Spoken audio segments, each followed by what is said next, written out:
যে মাহফিলের মধ্যে মানুষ আসে না কেন, সমস্যাটা কোথায়? সমস্যাটা এক জায়গায়। মাহফিল না শুধু, দিনদারি লাইনে বলেন, জুমার দিন আসবে, সেই যখন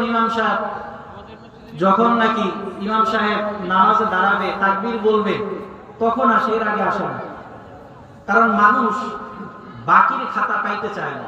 মানুষ সব নগদের পাগল। মানুষ সব কি ভাই? নগদের পাগল। নাস্তিক এক কবি বলছিলেন, নগদ যা পাও হাত পেতে নাও, বাকির খাতা শূন্য থাক, লাভ কি শুনে দূরের বাদ্য, মাঝখানে যে বেজায় ফাঁক।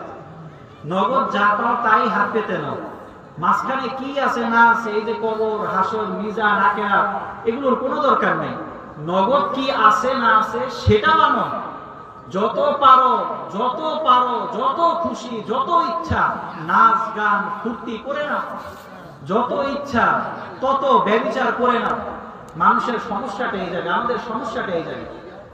আরেকটা হলো, আমরা দিনের লাইনে আসতে চাই না, দিনদারি কথা শুনতে চাই না। কারণ কি?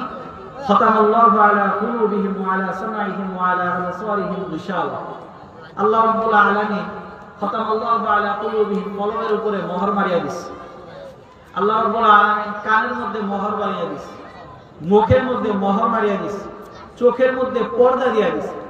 যার কারণে নাস্তিকদের আড্ডা আয়োজনে বেদিনের লাইনে যত মানুষ হয়, দিনের লাইনে তত মানুষ হয় না। এটা হলো এই একটা অন্যরকম কারণ।